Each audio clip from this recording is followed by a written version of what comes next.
વર્ષથી પાલેજમાં જૂના અને જાણીતા computer, laptop, CCTV camera service, printer repairing તેમજ નવા અને જૂના કોમ્પ્યુટર લે વેચ કરનાર. એડમિશન ફોર્મ તેમજ તમામ સરકારી ફોર્મ ઓનલાઈન ભરી આપવામાં આવશે.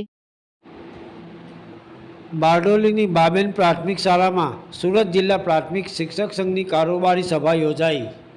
સુરતના બારડોલી તાલુકાની જિલ્લા પંચાયત શિક્ષણ સમિતિ સુરત સંચાલિત આદર્શ પ્રાથમિક શાળા બાબેન ખાતે જિલ્લા પ્રાથમિક શિક્ષક સંઘની કારોબારી સભા સંઘના પ્રમુખ કિરીટભાઈ પટેલની અધ્યક્ષતામાં યોજાઈ હતી, જેમાં જિલ્લા સંઘના કારોબારી સભ્યો, દરેક તાલુકા ઘટક સંઘના પ્રમુખ, મહામંત્રી સહિત જિલ્લા સંઘના હોદ્દેદારો ઉપસ્થિત રહ્યા હતા.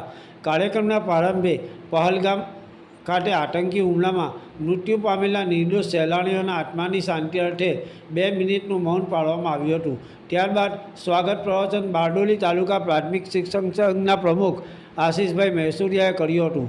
મહામંત્રી અરવિંદભાઈ ચૌધરીએ ગત સભાનું પ્રોસિડિંગ વાંચન કર્યા બાદ કાર્યસૂચિ મુજબ 2005 પહેલાંના શિક્ષકોને ઓપીએસ લાભ અપાવવા માટેની વહીવટી ચર્ચા કરવામાં આવી હતી. શિક્ષક જ્યોત સંપાદક મંડળના ધીરુભાઈ પટેલે શિક્ષક જ્યોત બાબતે પ્રકાશ પાડ્યો હતો. પ્રમુખ સ્થાનેથી કિરીટભાઈ પટેલે અખિલ ભારતીય પ્રાથમિક શિક્ષક સંઘની બેંગ્લોર ખાતે યોજાયેલ સંકલન બેઠકની સવિસ્તર ચર્ચા કરી હતી. તેમણે આ તકે 2005 પહેલાંના ઠરાવ બાબતે સરકાર તથા રાજ્ય શિક્ષક સંઘનો હાર્દિક આભાર વ્યક્ત કર્યો હતો. આ પ્રસંગે જિલ્લાના એસટીએટી આચાર્યોને કેળવણી નિરીક્ષક તરીકે બઢતી મળતા તેમનું વિશેષ સન્માન કરવામાં આવ્યું હતું. તદુપરાંત ચિત્રકૂટ એવોર્ડ 2021 વિજેતા વાસવા પ્રાથમિક શાળાના મુખ્ય શિક્ષક જયંતિભાઈ દુર્લભભાઈ પટેલનું પણ જિલ્લા સંઘના હોદ્દેદારો દ્વારા મોમેન્ટો આપીને વિશેષ સન્માન કરવામાં આવ્યું હતું.